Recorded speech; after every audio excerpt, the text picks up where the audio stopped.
Chers frères et sœurs, nous voilà forcés à jeûner d'Eucharistie en ce carême.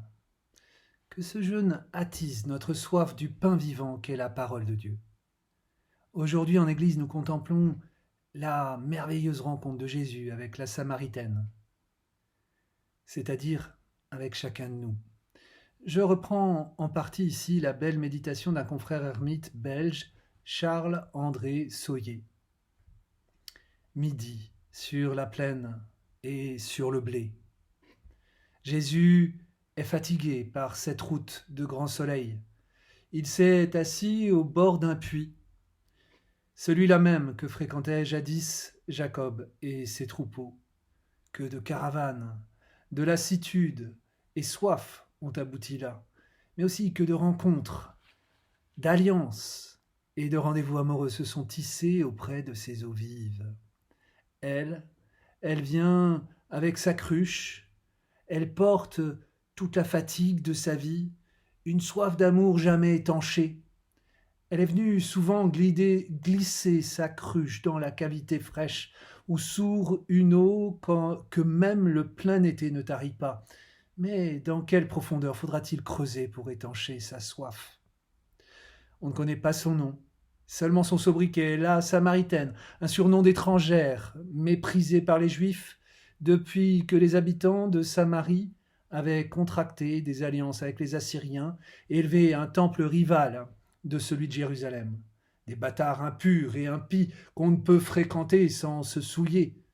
C'est une femme seule, une Samaritaine, et qui n'est pas en règle avec le mariage.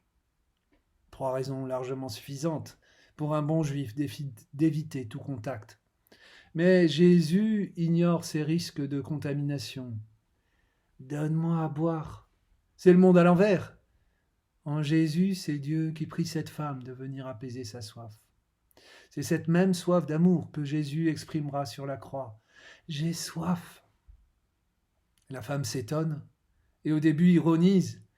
Mais la surface du puits restera sans ride, car aussitôt Jésus parle d'une eau vive qui désaltère définitivement et transforme celui qui boit en source jaillissante.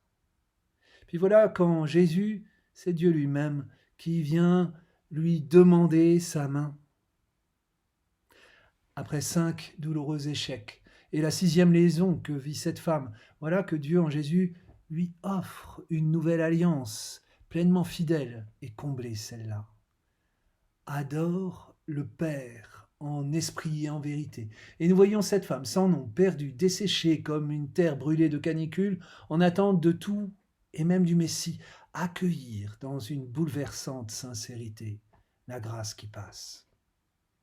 Extraordinaire Samaritaine. D'abord parce que c'est à elle seule que Jésus, touché par sa confiance, livre son secret en murmurant « Le Messie, je le suis, moi qui te parle ». C'est unique dans l'évangile de Jean. Et ensuite parce que, loin de vouloir retenir Jésus à elle, elle abandonne sa cruche, devenue inutile, lavée et désaltérée. Elle court partager la fontaine que Jésus vient de faire bondir dans son cœur. Sur la place de son village, elle fera surgir le plus beau des jets d'eau. Conduire ses frères à Jésus. Toute la Samarie va venir à sa suite. Un jour, alors que Jésus sera reparti vers Dieu, la Samarie accueillera les disciples chassés de Jérusalem par la persécution. Et moi, en entendant que Jésus est le Messie, c'est-à-dire celui que j'attends au plus profond de mon cœur, le seul capable de répondre à mon désir infini d'être aimé, est-ce que je lui livre mon cœur? Est-ce que j'ose témoigner de cette bonne nouvelle à mes frères? Il ne tient qu'à nous de nous reconnaître dans cette merveilleuse petite sœur de Sychar en Samarie. Tout homme est un puits d'ombre obstrué par le péché.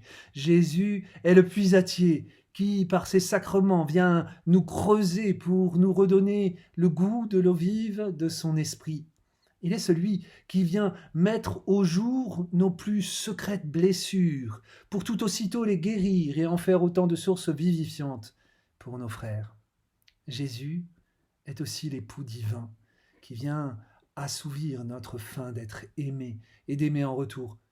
Demandons à la Samaritaine d'intercéder pour nous, qu'elle nous obtienne la grâce de cesser de mourir de soif à côté de la source d'eau vive, qu'elle nous conduise à celui qui vient faire jaillir l'eau de la vie éternelle et nous apprendre l'adoration du Père en esprit et en vérité. Bonne méditation, bon partage à ceux qui le peuvent.